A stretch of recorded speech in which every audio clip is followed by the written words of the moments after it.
wondering if you can just give us an overview of really what you do and kind of what your background is. Yeah, hey, thanks so much. I'm really glad to be here today too. It's really fun to just get to chat about things that are important to me, important to the world, important to lots of other parents. My name is Jenn Sutherland. I am the CEO of Beyond School. I have a degree in education, and I spent about the last 20 years working in the alternative education movement, helping families to create world-class educations for their children without the use of a classroom. So even though I was a teacher originally, I opted not to send my kids to school, not because I don't believe in public education, I really do very much, but we wanted something more and different for our kids. And so instead, we spent about 10 years traveling full time with our 4 children. As you can see behind me, I've got my map with all of our pictures, one picture from every country we went to. That was a central part of our educational strategy for our kids.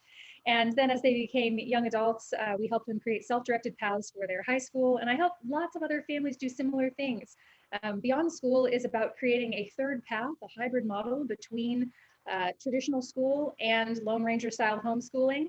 And in this era of COVID, where so many of us are having to experiment with new models of education, we're finding that there's a lot of openness and receptivity to different ways of doing things and partnerships with schools that haven't existed in the past. And I'm pretty excited about that. That's awesome. Thank you. And what kind of gave you an indication that a third path might be needed, not just for your kids, but maybe for other people's kids? Well, because education is not one size fits all. Not everyone is well served by school infrastructures. And there's not just one type of school infrastructure, we well know, that suits all children. And not everyone is, the kind of pendulum swing from that is homeschooling, right? Which sounds great on paper, but not everybody is equipped to do, wants to do, is interested in. It's not always a good fit for a child or even 2 children within the same family.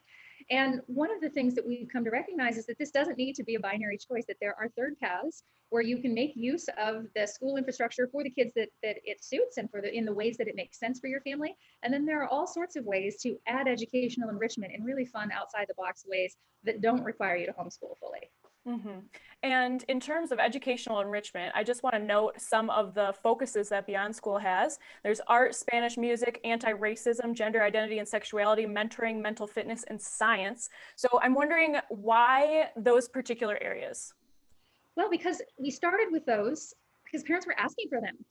In general, schools have been cutting arts funding. And then with COVID, when everything went online, a lot of the things that got edited out were those quote unquote extras that were super important for kids. And so parents were reaching out to us saying, hey, can you find us a Spanish teacher? Can we have some mental health classes, because the impact of COVID is just really significant for our kids. Our child is coming out. We've got gender and sexuality and sexual identity questions in our house, or my friend's child has, and is there a way for you to support in that way? And we're big fans and big believers in whole child education, and it's not just the 3 R's that matter. There are all these other things that also are really important for kids. Another thing that parents might be dealing with aside from COVID is just how the economy is maybe really different than when they were in school and when they were in college and when they were first working. Can you talk to us about kind of how the economy has changed, from the baby boomer era and now to millennials and Gen Z a little bit? Absolutely. As someone who is Gen X, I often say that our generation is kind of the last one that got what the social compact promised, in terms of you go to school, you go to college, you get out, you get a job. The millennials who came right after us didn't have that experience, and we've got all those stories of people with master's degrees working at Starbucks because that's all that there was.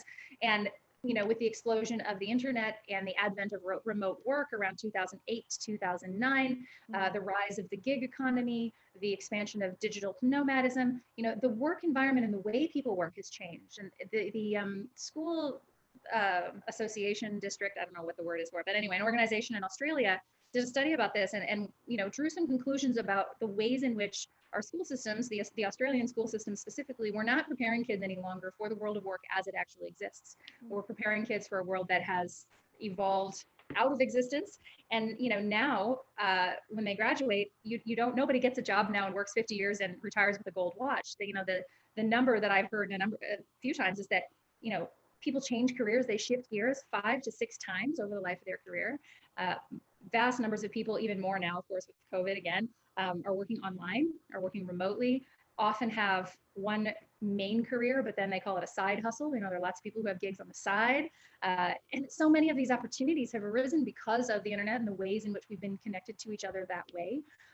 But that's not being adequately discussed or promoted, or, you know, kids are not being prepared for that as their eventuality. So many of our career classes still focus on, would you like to become a doctor, a teacher, a lawyer, or an accountant, which are all still great, but even the ways in which those careers play out now has shifted.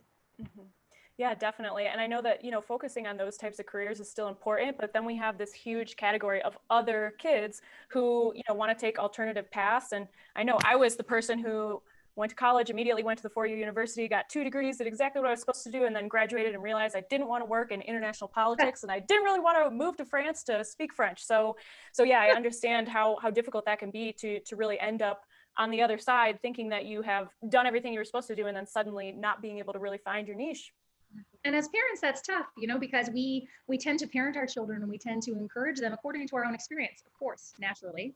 But when our experience is now obsolete, it takes a lot of learning and kind of recalibrating our own expectations and our own worldview in order to be able to give them the kind of counsel that's actually going to help them succeed in this world that they're entering, which is so vastly different than the one we entered, gosh, only 20 years ago. Mm-hmm, mm-hmm. I know that my mom feels a little bit of guilt about, having encouraged me to go to school right away. But I don't think that she really knew any better. So I imagine that there are some common questions and worries that parents come to you with. What kind of things are they concerned about? What do they ask you? Well, they're worried about getting their kids to launch, right? The goal of parenting is to have fully functional adults who are self-sufficient, who can pay their bills, who can do all of their things. In our family, the joke has always been that adulthood means paying for your own stuff. And that's kind of a low bar. We want our kids to be financially viable, to be upwardly mobile, to be able to build for themselves a life and a career that pleases them. And to that end, I think we often parent from a place of fear, and I've had 4 teenagers. My last one is just launching now. And, there is this worry that, you want all these things for them and you're afraid that if they don't do the right things, they won't get them. And instead, what I'm discovering in, many of the families that we work with is that I think the antidote to that is learning to trust our parenting, to trust that we've done our best and that we have at every point given our kids the skills that they need for the next thing. And then trusting the young people to be able to take those tools and carry them forward in a way that pleases them. They know what they need. They know what the world they're entering into is in a way that we don't. And while, giving them some counsel, like I'm a big proponent of people going to college. Many of my kids have, not all of them. Well, they all have, but they haven't all done it in a traditional way, I guess. That path still has a great deal of value, but it's definitely not the only path. One example would be, my daughter who graduated from the #3 school in Canada, it's commensurate with an Ivy League. She graduated at the top of her program with distinction, having never set foot in a classroom before she got there. When she graduated, the first thing she did was turn down a job in her field, which felt scary, from my Gen X brain to turn down a job in your field. But the reason she did that was that she wanted to be able to invest in the business that she had started building when she was 16 online so that she could support herself when she moved out and went to college. So, where I worked at a radio station and a coffee shop in college to sort of buy deodorant and groceries and survive on spaghetti and beans, she had an online business that she had built that supported her through college. And when she graduated, she realized, gosh, what I really want to do is invest all my energy in growing this. Mm-hmm. So, her degree has a great deal of value, but it's not necessarily the thing that determines how she will make money. Mm-hmm. And I think we always bring our creativity to bear on the way that we make money. And our education, I'm a big fan of this quote from Charlotte Mason. She said, education is for delight, for ornament, and for ability. And, when viewed that way, it becomes a tool that young people can use, but it is not a parachute or a safety net or the only path that's going to lead to freedom for them. Yes, absolutely. And I do often feel like we put college on a pedestal, and I find myself often, having to talk to kids about having to kind of like boost their confidence and esteem about, their path that does not include college. And it probably meant a lot to Hannah that you trusted her to make that decision, because I can imagine that it was a challenge to trust herself with that, because that's a pretty big endeavor. And, feeling that trust from the parent, like I trust your decision, that must have been really big for her. Well, the other side of it is she'd been fully paying her own bills since the moment she turned 18. So at that point, I don't really get a say, do I? They are their own people. They get to do their own thing. Mm-hmm. what kinds of, in just kind of navigating that like kind of 8th grade to 12th grade and into college, what kind of questions do you feel that parents should maybe be asking themselves, or questions that they should be asking their kids as they're trying to figure out how to help their kid navigate that time period? I think the primary one is what do you want to be and who do you want to be in 5 years? We often ask young people, what do you want to be when you grow up? And I think that's a terrible question because it presupposes that growing up is a static destination. And it presupposes that you're only going to be one thing, which we know from the data is now not true.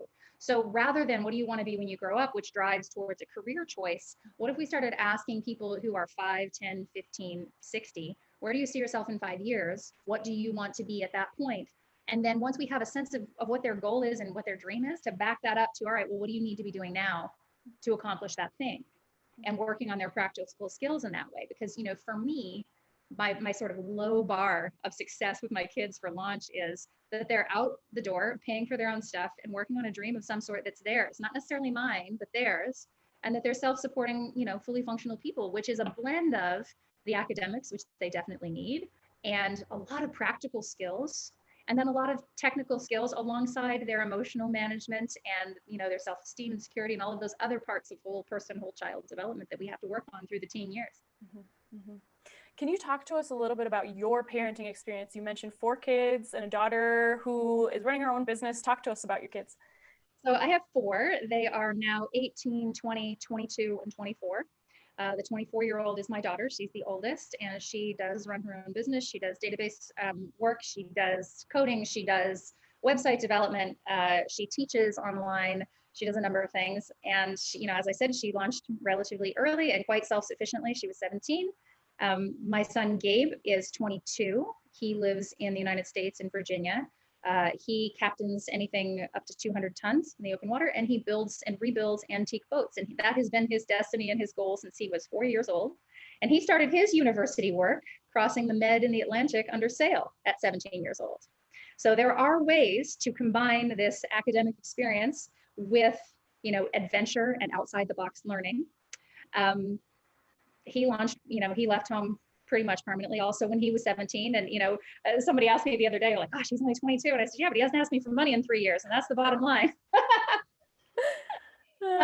Next one is 20. He's in university in Toronto, studying to be a chef. He graduates this spring. And we were just talking with him this week. I said to him, we were cooking to dinner together. And I said, so what's your big dream? What's your goal for next? If you could work with any chef, who would it be?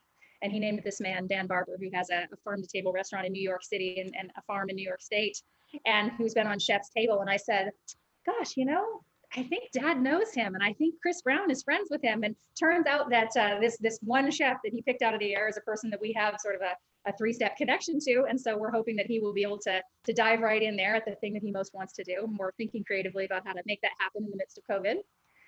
And then the youngest one is 18. He graduated from high school this past year and, graduated from homeschool high school. He didn't attend school, and he's been flying planes for 2 years, and he wants to be a commercial pilot. So this fall, he will head off to the best commercial flight school in Ontario, and he will be there for the next 2 years, trying hard to launch literally and not crash, hopefully. Mm-hmm.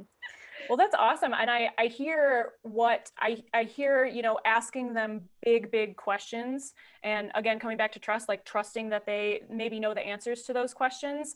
And then, just acting like, for you as a parent, just acting like, okay, that's possible. And then let's see how we get there. And I imagine that, especially thinking about your second child, the one who is, I guess we could call him a sailor. Could we? Yeah. Yeah, totally. And I imagine that it wasn't maybe the easiest thing in the world to figure out how to do that. No, it wasn't, because after he started his university work on that boat, what we discovered was there was not a degree path that led where he wanted to go.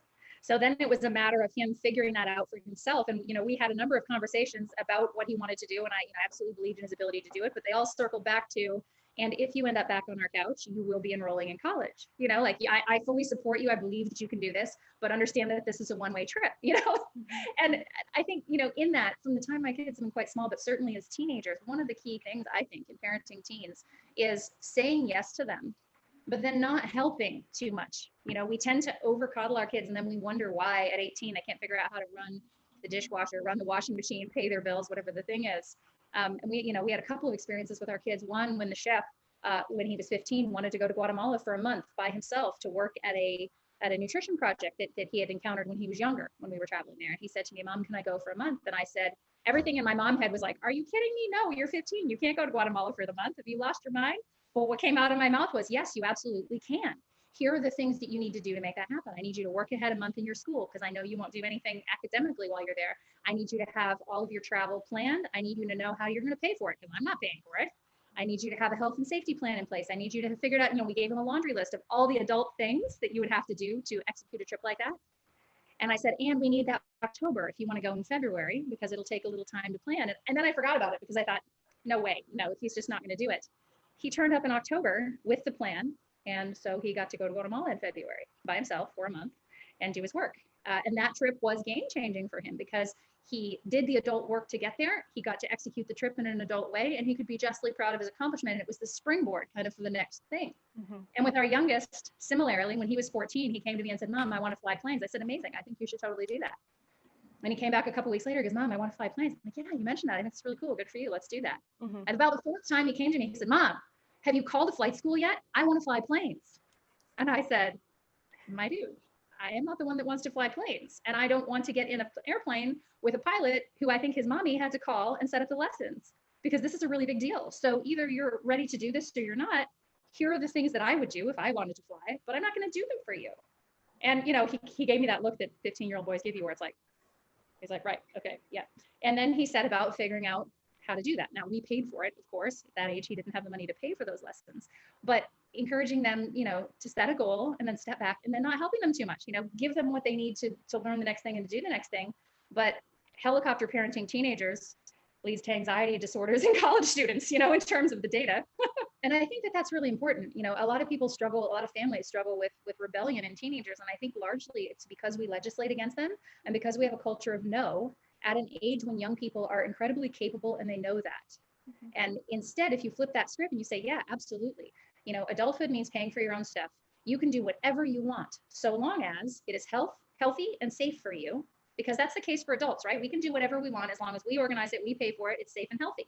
That's what adulthood is. If you have a 15-year-old who can get his head around that, why would you not encourage them to reach up and to do those things? It'll prepare them for the next thing. And also, they're totally going to fail sometimes. And that's good too, because that's how they learn. That's how we all learn.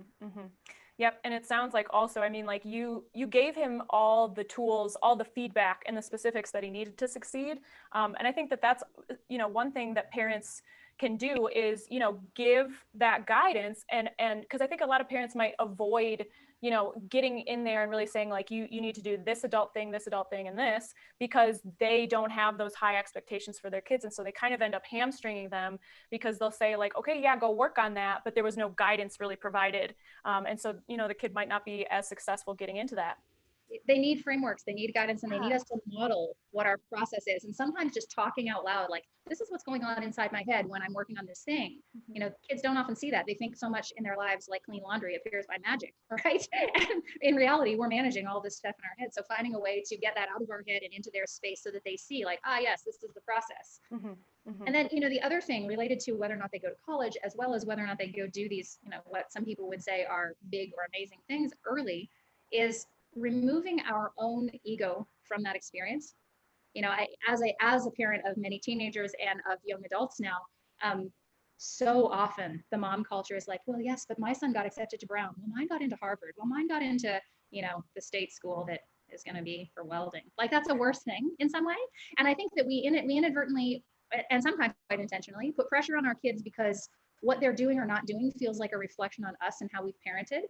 And that's a really, in my opinion, kind of horrendous way to saddle our kids with our own lives or worries or fears or failures, and instead just focus on who this person is, what they want to do, and whether they fly or they fail. As a parent, you've done your best, and that best is probably going to be enough in almost every case eventually. But removing our own ego from that, if we had said to everybody, oh well, Ezra's going to be a pilot, and there's a lot of cachet in that, right? Like, that's a cool thing to be. Well, if he decides he wants to be a tomato farmer instead, totally fine. Neither of those outcomes are about what kind of parent I was. I feel like in the era of COVID now, people are, especially we have this new concept of like essential workers, and we find out there are bus drivers, there are, grocery baggers, and suddenly there's all this value placed on these professions that used to be considered, like not not the best career choice. So I like the way that we're probably, reframing that thought of who's essential and, what's important. I hope that will be one of the outcomes for people. Absolutely. Yep. Can you tell me about maybe a couple other parental values or just big themes that you and your partner have really parented your kids around, like major tenets? Well, rule number one in our family, if you would ask any of my teenagers, what is rule number one? They would tell you it is don't be a dick, because that kind of sums up all the things. It's the golden rule in a teenager friendly soundbite. And the only two rules we had for our kids from the time they were little were kindness and love. And those two things filter just about everything that you choose to do or what comes out of your mouth. They are either kind and loving or they are not. And then the other big one for us has been community-minded thinking. We use that phrase all the time, and particularly with teenagers, because biologically they are an inherently selfish stage of life, brain development wise. They only see things from their perspective. And it is incumbent on us as parents to help move them into community in a way that is positive and proactive. And so, when they were little, we would say things to them like, we love you very much. You are not the center of the free world, but you are a welcome member of this community. And this is what this means in this context. You can't climb on that person's table because they matter also. You can't scream on the airplane because they matter also. You can't, as a teenager, act the way you're acting because there are other people here who matter and who are having a life experience. And so that sense of where do I fit in the family? Where do I fit in the next layer of my extended family, within my community, my state, my country? What is my responsibility at every level? That was something that was and is and continues to be really a central tenet of the way we've parented. And, our travels are related to that as well, because we wanted them to feel the way they fit into the world and into these larger communities of people that they didn't have a cultural framework for, but that they still existed within to some degree. And I think that really relates quite a bit to culturally responsive teaching, how we, in certain cultures, collectivism is a lot more important than the individual. And I know that in America, in the West, but a lot, mostly in America, we're really focused on the individual. We're focused on making it on our own, on, doing everything by ourselves. And I mean, that's not a reality. That's, we can't raise children by ourselves necessarily. We can't do everything. We can't have it all. So yeah. And I imagine that your traveling probably emphasized those lessons quite a bit. It did. I say often that people say, oh my gosh, you traveled for 10 years. That must have been really hard. And I think, well, in some ways, yes, but in other ways, it felt like a cop-out because there were so many things that were just taught organically through that process that if we had remained in New Hampshire behind a white picket fence, we would have had to contrive a lesson for. And, in the world, interacting with people who are very different from you, it's impossible not to learn a lot of those things by osmosis and observation. Yeah, and in the classroom, we're, very much focused on frameworks and theory and like abstract facts, but out in the world, all of that stuff is together and it's integrated and it's one immersive experience. And, maybe as parents plan, everybody's probably planning a trip for late 2021 right now with the vaccine. Oh, we all want to go so bad. Oh yes. And, that sounds like a great opportunity. We're taking a vacation to, Disney World or somewhere kind of common, but I mean, there are probably still lots of opportunities for kids to learn through that travel. I've always thought that, I'm going to let my kids, why don't you get on the internet and see like what kind of flights are available? Or, okay, you want to do this, this, this, and this. Well, how about we make a map to make sure that we have the time and the distances are right so that we can actually do all those things. So there seem to be a lot of opportunities there that they wouldn't get in the classroom. Hand your 16-year-old the family vacation and the budget and see what happens. It's an excellent float test for adulthood because of course they're going to forget obvious things. And when they do, it's hilarious and it's great and they learn. Through Beyond School, we talk about two things. We talk, our tagline is learning happens everywhere. And we really believe that, it's happening in school, yes, but it's also happening around your dinner table at home. It's happening on vacation. It's happening everywhere, all the time, all around us. And not just for our kids. We tend as parents to think about, when we say education, we think about our school children. But the reality is that our educations continue too. And learning is happening everywhere for us too. And modeling that is so important. And then the other thing we talk about is an integrated education, which means getting away from this idea that school happens, that education and learning happens between bells in a particular building, and then everything else is not that. But instead recognizing that the academics that for most people happen within a school building is one small part of this integrated education and of who you become as a human being. But the practical skills, the chores, the laundry, the communication, the volunteer work, like all of the things that are happening outside of those four walls are also vital to the development of a whole and healthy person. Yeah. And, I've always thought like, I actually, when I was 23, I realized I was like, oh my God, there's really wisdom everywhere, even if it's just like some silly interaction with somebody in the parking lot of the grocery store. Like you can probably learn something from any kind of interaction or any event that happens. And if we silo the sense of learning to the schools, first of all, some kids don't like school, and then they associate school with learning, and then they don't want to learn anymore. And then also I feel like, the learning brain might be turned on, to high volume at school, but then when they leave school, maybe they just turn that part of their brain, that kind of metacognitive, oh, I'm learning something here, this is important. Maybe that just kind of turns off when they go home. And that really just silos those two spaces so that learning only happens in one of them. And I think that's by accident. That's one of those things that just when you're 5, someone puts you on the big yellow bus to go to school because it's time to learn now.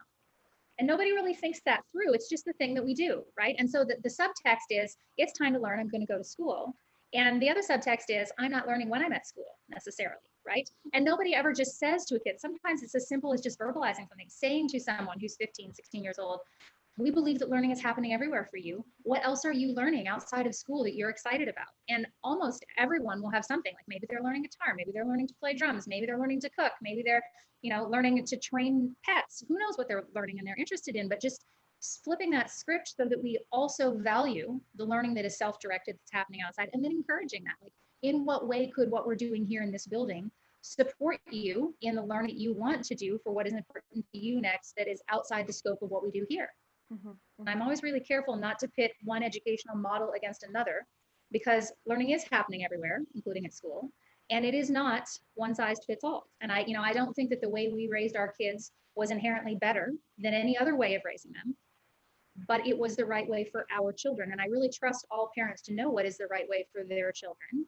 And I think we have to be really careful to communicate that trust in parents as well as in children, because otherwise, people end up with inferiority complexes. There's a lot of ego involved. And, I only can speak to what was right for my 4 kids and other kids that I have worked with. There are a lot of benefits to very intentionally learning in addition to or outside of classrooms. And a lot of them do circle around the practical skills and their ability to quote unquote adult early. And I think the most important thing there is to find communities of other parents who are willing to normalize that. Because one of the things that our kids experienced when they got to college was that they were kind of weirdos, in that they were supporting themselves. They were fully adults. They were capable in all the ways. They could plan vacations. I remember Hannah talking to me in shock about her first set of roommates, that she had to teach how to run the washer and dryer because their laundry had always magically appeared. And so there was a social aspect at first for them that was really different, because they didn't relate to all of the same kind of cultural things that would have happened in a school that didn't happen for them because they weren't in a school. So that was one difference. That when I asked them about it, I asked a scary question. I said, well, do you wish we had sent you to school? Did we mess that up? Would you like to have had that experience so that you could feel more on par with your peers right now? And of the 3 kids that I've asked that question, all 3 of them they were like, no, Mom, what we wish was that these kids had some framework for the real world and what's outside of the one framework that they've experienced. And so I think, as parents whose kids are in school, the take home message is making sure to balance those 2 things. And for those of us who don't send their kids to school, the take home message is, I could have done a little bit better job maybe balancing that for my kids. I still would have wanted them to be able to support themselves and run the washing machine. I'm not saying I wouldn't have taught those things, but Ezra, when he was 6, he thought his peer group were 24-year-old backpackers, because those are the people that he hung out with most. So, there are lots of different ways to do this thing. And I think the value of the outside of school part of it is in the whole child development around their ability to launch well and be really prepared for whatever might be next for them, whether that is, a college path that leads to a doctorate, or whether that is a trade school that leads to, being the most awesome electrician in your town. There are some commonalities in terms of what it takes to launch and to know how to plan things forward and to try again and work your way forward and learn everywhere. And it's not about what way is better. Is it homeschooling? Is it world schooling or unschooling or public schooling? Just, what is right for my child, and also emphasizing like learning happens in the classroom as well as when we travel, as well as when we're at home. Some of the smartest parents I know have multiple kids in multiple systems. You know, this kid needs to go to public school, so they do. This kid has a particular learning issue, so they go to a special school. These two are homeschooled because that's what works for them. And it sometimes shifts year to year because the needs of the child and the needs of the family change. And, you know, again, removing ego from that, you know, when people argue about passionately about, you know, whether unschooling or world schooling or public schooling is best, often at the root of that is an insecurity for the parent where you feel the need to justify your choice as being the right choice. And instead, you know, the answer really is that none of us know. Parenting is a giant experiment. At every point, we do our best, but our best varies wildly from day to day, week to week, year to year. And the best parents that I know are the ones that are checked into what their kids need and want instead of how it looks to everyone else or how it feels to them. Definitely. And that kind of leads me to, I was going to ask you about, you know, what advice can we give to parents that are experiencing, you know, economic strain or that don't have an education background themselves? And maybe the advice that you would give them is what you just said, to really know your kids. It's not that you have to provide them with, you know, a rocket building kit or whatever. It's to really, really know them. What other kinds of advice might you give parents who have limited economic means? I don't think good education is at all about economics. I think it's almost always about parental engagement and opportunity. And, you know, it doesn't cost. I read an article the other day that talked about what were the key things. There was a 70-year study on parenting in the United States, and they did another one in Britain where they tried to identify what were the key things as parents that yielded the best outcomes for our kids. And obviously, economics was one of them. If you were born into a wealthy family, you by nature are going to have better opportunities and more connections to people who are also affluent than you would if you're born very poor. However, the things that were most important were things like consistent bedtimes, healthy food, reading aloud together as a family, quality time and relationship building with your parents. Like the things that came out of that over 70 years were things that don't cost anything. And they're the obvious things that we all know to do, but that sometimes fall between the cracks when we're, you know, knee deep in all of the hard parts of life. It's really easy just to skip the reading because you can't be bothered, or, you know, we're going to go for a hike again this Saturday. Nobody wants to go and the kids are whining and you don't want to drag them and do the thing. Drag them and do the thing. Like that's the take home message. Beyond School has just been absolutely inundated with people since March who are freaking out about the educational implications. And it's everything from what you said, like how logistically, how do I get these 3 kids in 3 different classes, all on their e-learning, manage that and work and do all the other things I have to do and like that's a huge deal. To the fact that many of the school districts are simply not delivering. You know, I talked to a mom last week, we're 9 months into this dang pandemic, and she said to me, I need to make a change for January. She tells me this at the beginning of December because my 6th grader hasn't learned anything this year. She said, seriously, I don't think he's learned anything. And sure enough, when we did his placement testing, he is massively behind in all of the things that matter. And yet he's been on his e-learning every single day. So, you know, the schools are struggling, the teachers are struggling, the administrators are struggling, and it's all an experiment. And there, you know, there are solutions, there are answers to that. Some of them are, you know, are e-learning and hybrid schools that are done well. That model of learning that everyone else feels like is an experiment this year has actually existed for quite a long time in the alternative ed movement, and there are lots of schools who do it very well. Of course, those schools cost money, so you know there's an economic disparity there that's a really big problem.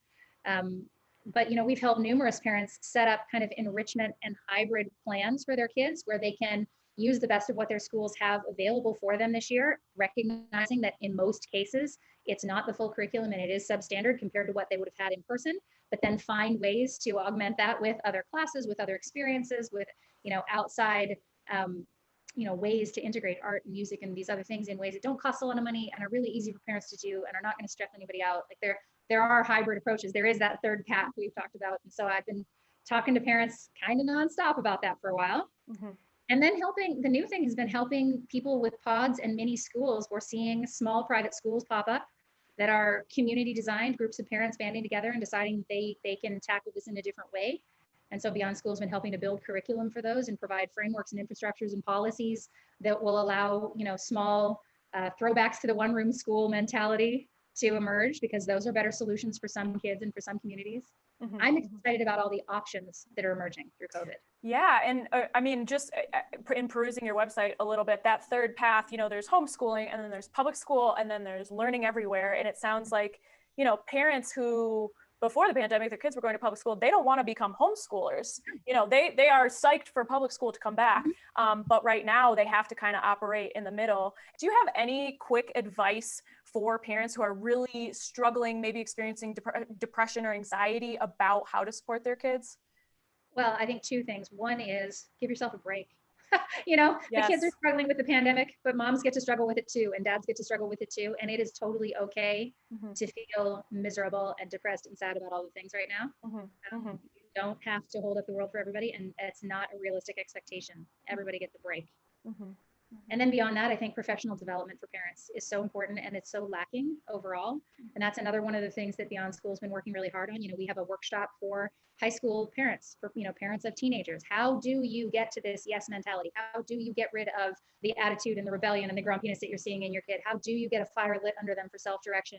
If school's not working for them, what are your options, and how do you help them to chart their own path in a way that is proactive for them and will yield a timely or early launch that they're excited and motivated about? You know, just learning how to do those things. Most people don't know. We've got another like 6-8 hour workshop on, it's called Beyond the Juggle, and it's how to get past this idea that we have to juggle all of these things and instead create a more integrated life where your work, your kids' school, all these things can exist in one place and can do so without you losing your damn mind. Maybe college will not look at all like it looked, you know, a year ago.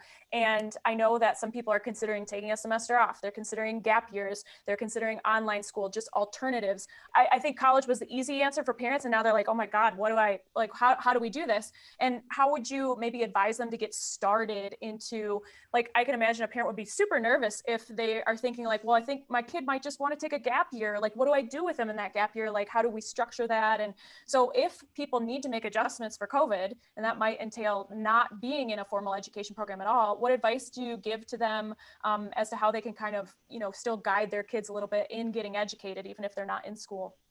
So, you know, a couple of things. One is these deadlines we set for ourselves of high school graduation, college enrollment, college graduation, all of these are completely arbitrary. Nobody said that your kid had to be 18 when they launched. If they're ready to launch at 16, let them. If they're not ready until they're 22, also okay. It's not a race. It's not a competition. And also, all bets are kind of off right now on everything. So just, you know, creating some space for those kids, not adding extra pressure like you must now perform in a pandemic as well, is probably a good move. Mm-hmm. Gap years are an excellent choice, pandemic or not. I don't know if you've done any of the research into gap year. The Gap Year Association.org has a really wonderful research study that they have done on the effects of gap year. And what they discovered were a number of things. One of them was normally, you know, we think of college as a 4-year experience. For most American kids, it's not. For most kids, it's at least 5, sometimes longer. And that's because often they will switch their major in the middle. And so people will say to me sometimes, oh, well, we can't afford for our kid to take a gap year. We plan for 4 years of college, not for, you know, this expensive 5th year for them to go faff about. I'm like, well, actually, you're probably going to save money with the gap year, because with the gap year, what we know about kids who take a gap year is that they become more self-aware, they become clearer in their direction of life, they mature in that year in the real world in ways that they wouldn't otherwise, and they, at a rate of about 90%, come back and go to university. So that's the other big thing. Parents are like, oh, if they take a gap year, they'll never go back. Statistically, that's not true. They do come back at about a rate of 90%, and they finish school in 3.8 to 4 years. So they actually finish school faster than their non-gap year peers. So it's totally possible for your kid to take a gap year, go do something awesome, come back, start college, and still graduate before their peers who went straight out of high school, which I think is fantastic. So a gap year can be a really good choice, and definitely go check out the gapyearassociation.org. Ethan Knight is a dear friend of mine. He's the director of that. I know a lot of the people who run the big gap year programs in the United States and abroad. If you're interested in that, reach out. I'm happy to connect you. I'm a real believer in that. Most of my kids have taken a gap year, all of them actually. Although the youngest one, his gap year is happening during COVID, so he's not off traveling and doing the things he thought he would be doing. But that's okay too, because learning is happening everywhere.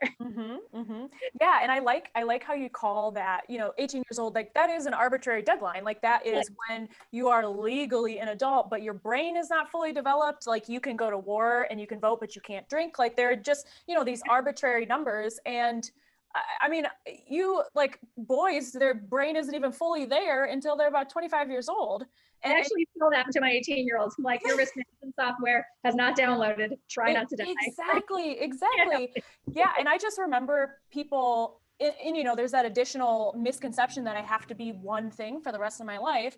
So it's like, oh my God, I'm 18 and I have to pick right now. You've got to be kidding me. And so of course I picked, you know, what I was interested in, sort of. And, but, you know, over 4 years, I realized like, oh my gosh, this is not what I want to do professionally.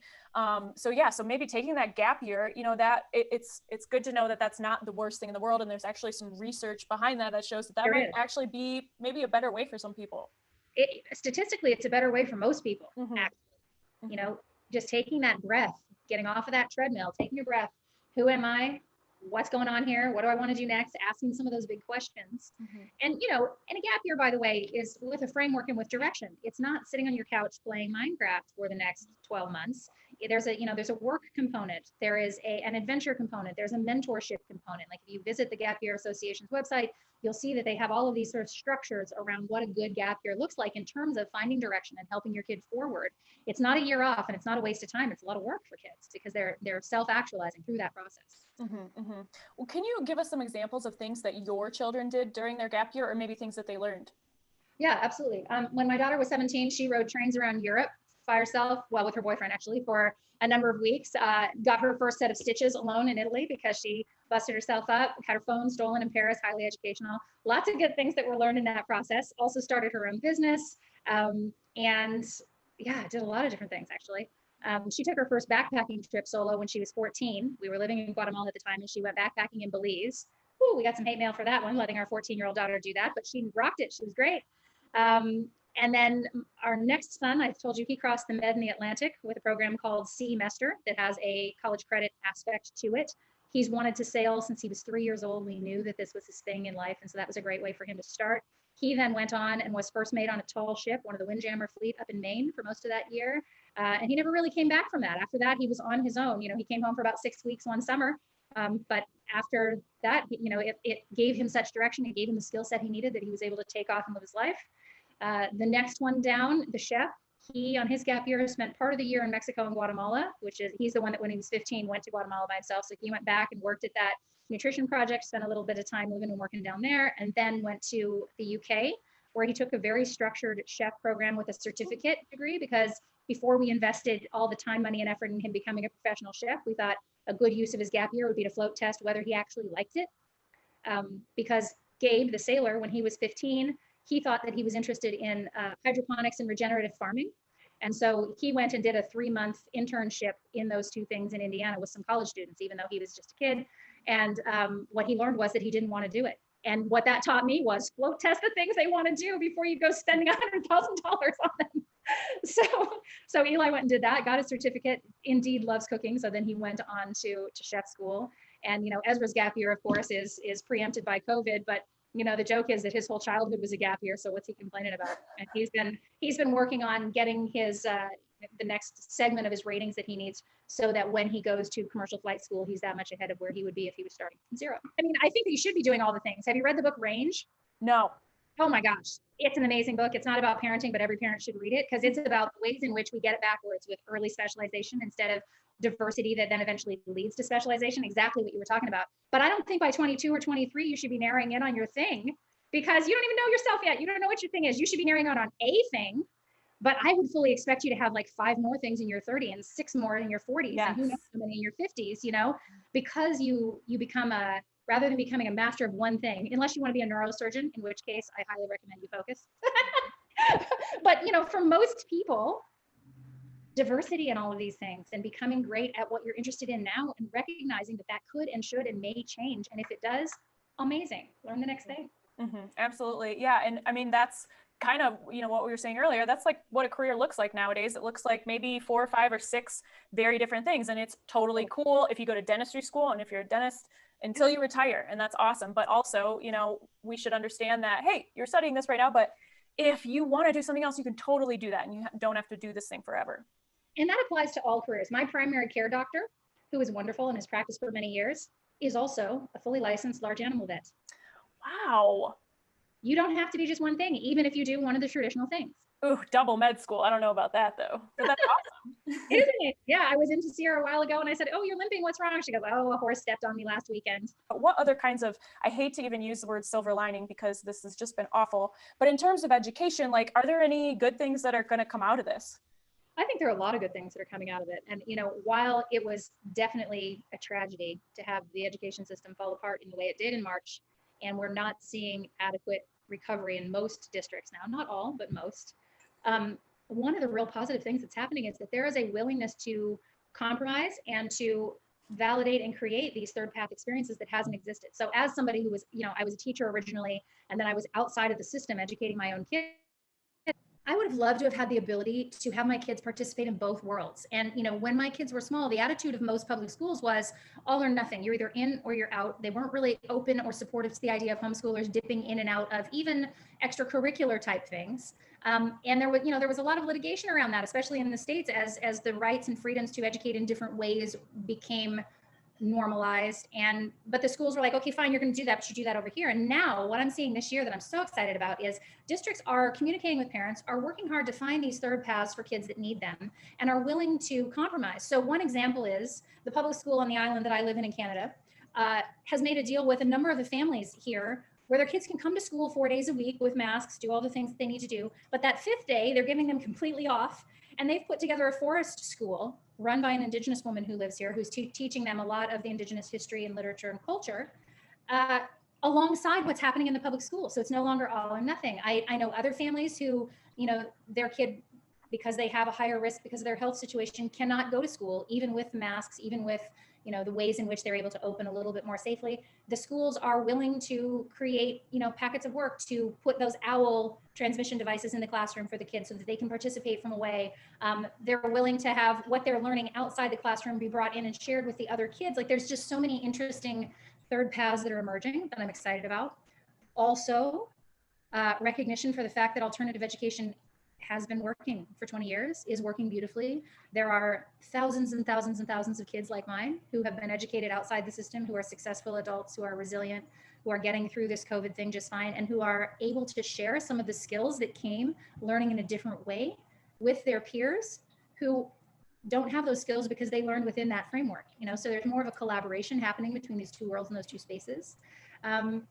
And also the schools are experimenting with a lot of the things that the alternative ed world has been playing with for the last 20 years. Mm-hmm. And that's only to the benefit of the kids, I think. Mm-hmm. Mm-hmm. Also, parents are getting a lot more time with their kids, which that's a good and a bad. Yeah, that there are kids who are hungry, there are kids who are abused, there are kids that's not a win for. But for the vast majority of kids who have loving parents, who have checked in parents, the opportunity to spend that time, to know your kids, to build memories is there, where previously it was less so. Yeah, absolutely. And then also I have a few kids who are thriving in an online world, and they did not like physically going to school. So they are just doing so well right now. And so you suddenly realize, like, oh, it's not that this kid is stupid or disengaged or doesn't care. It's that the method by which they were learning was not working. And now we see it definitely working with some kids. Yeah, because it's not one size fits all, right? Like, there are lots and lots of ways to do it. And I've worked with dozens and dozens of families this year, helping them set up independent educational plans for their kids because what their district has been providing was just woefully inadequate. And, this one mom that I spoke to recently, she works full time. Her husband works full time. She's got twin third graders and a baby. And she's like, one of my third graders has been asking me for 2 years to be homeschooled. And I've said to him, no, I can't, because we work, because all these things, it's not a good fit for our family. After working with me for a month, she's like, oh my gosh, I can totally do this. It's easier than I thought it was going to be. He's going to be largely self-directed. He's got all the support that he needs. And, her eyes have been open to the fact that she knew school wasn't working for her kid, but she did not know what else to do. She wasn't aware of other options. And this has pushed her to figure that out for her kid, because the e-learning was even worse for him. And so now, for this kid's whole path forward, she knows that she has options, and who knows what they'll do eventually. He may go back to school, he may not, but either way, she's empowered to help direct his education in a way that before she wasn't. Mm-hmm. And that's also for parents. Yeah. Yeah. And then it comes to mind, just another silver lining is I feel like the pandemic has, in a way that it, goes outside education too. It has kind of revealed like maybe weaknesses in the system, or maybe some gaps that weren't filled before. And, all of a sudden we're very, very hyper focused on on food security. And if these kids are not at school, then they are not eating. So that is a big, big deal. Yep. How do we deal with that as a culture? Yes, absolutely. And then parents, all of a sudden we realize, oh, some parents are absolutely clueless on how to, educate their child or to help educate their child. And so what more can we do to really equip parents and do that professional development with them? Even if we go back to full-time in school, parents don't have to do much. It's still really vital that parents are involved and kind of maybe know how to help their kids. So maybe there's an opportunity to improve there as well. Upping our parent engagement game across the board would not be bad for anyone. Even school districts that are doing it really well, the more we can support parents, the better prepared the kids are who come to the classes, the better that they're going to learn and be supported in that process at home. Finding partnerships between parents and teachers is another thing that seems to be emerging right now that is really exciting to see happening, because parents are in the classroom in a way that they haven't been before on the other side of that screen, and it's allowing them to see the strengths as well as the weaknesses and find ways to, as a community, build something that works better for all the kids, both right now getting through this mess, but also in the future. Yeah, definitely. There's like a new interface now, because normally schools, like, how do we engage the parents? And now the parent is at the kitchen table behind the kid, and the parent can kind of be involved and sort of, and the teacher kind of has a window into the kid's world and all that. So that's probably positive as well. Yeah, in many cases. I know that there are arguments on both sides of that, for sure. Yes, absolutely. There's definitely the other side where, kids would be better served at school. But I mean, that also, revealing that problem and really highlighting that, I think has been important. So, and how do we support those parents too? Yep, absolutely. So in wrapping up here, I would love to hear from you maybe what is next for you in Beyond School, or something that's going on in Beyond School right now that you're super, super excited about. So the thing I think that we're most excited about right now are these partnerships with small emerging one-room school style platforms. So there's one called Montana Hybrid Academy that is starting in January. It's a middle school, essentially, that's being taught one-room school style, 4 days online, very well done online learning, 1 day in-person bushcraft and forest school type stuff if you happen to be in their neighborhood in Montana. If you're not, because people can attend virtually, they send you everything you need to do that outdoor education day as well. So they're building in practical skills, forest school skills, physical education into their model, which I think is fantastic. And they intend to continue past the pandemic. This is not a Band-Aid solution for them. Another group of parents in California has reached out to me in the last couple of weeks. They want to set up a similar model, but for kindergarten through third graders, so very small children. Not as much that will be online. Of course, at that age, kinesthetic learning is critical, but they want to create a small pod style school for next year in collaboration with Beyond School that will meet their kids' needs in the way that they need them to be met there. They're going to hire 2 teachers, one for the kindergarten and TK kids, one for the first through third graders, and engage them in a one-room school style model that'll be a half day. And then we're also really excited about the parental development, the professional ed for parents piece. We're working really hard on that right now.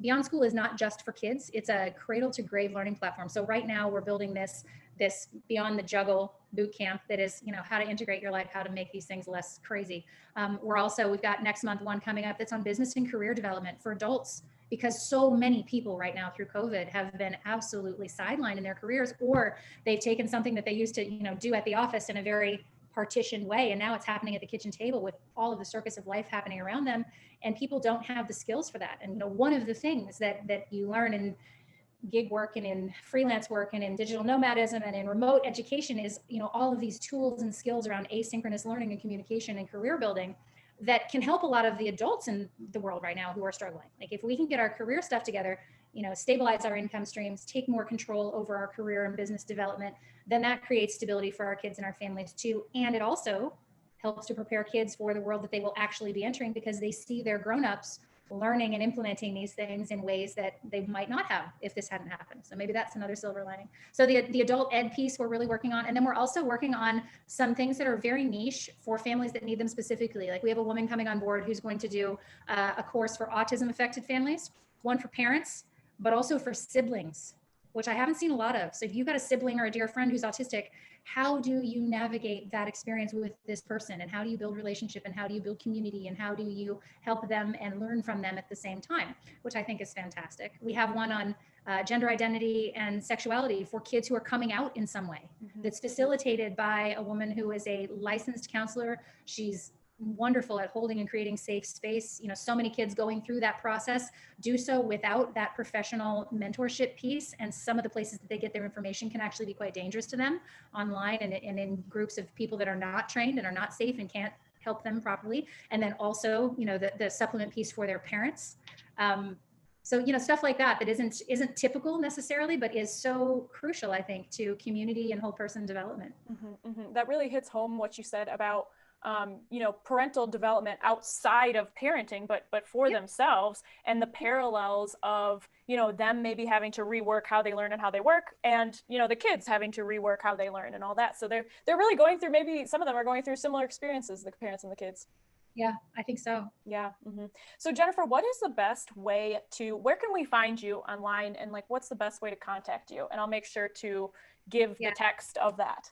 So beyondschool.co is our website. It's not .com, it's .co. You can see all the things there, absolutely. And you can also contact me. My email is hello@beyondschool.co. And I welcome any parent to email me personally and just tell me what you need. Where are you stuck? And I have made my life in the last 20 years around helping connect parents to the resources that they need. And I will be so happy to hop on a 30-minute call with any of your parents and just help them, assess where they're at, figure out what they might need next. And if I can point them towards that thing, I will, or connect them with another person who does that well, I would be delighted to. If school is not working for your kids, just be encouraged that there is a third path. There are ways to fill those gaps. I can help you do that. If school is working really well, but you're worried about what's next with your young adults, I can help with that too. That's awesome. You're a great role model for me, because I also want to just provide parents with resources to help them parent and help them feel good about their parenting. So thank you for being a role model for me. Yeah, and so we will put this out to our parents, and hopefully that can help them with some of the questions that they have been having in educating their kids. And I really appreciate you, Jennifer. Thank you so much for your time. Well, thanks so much for having me. It was fun. Yay.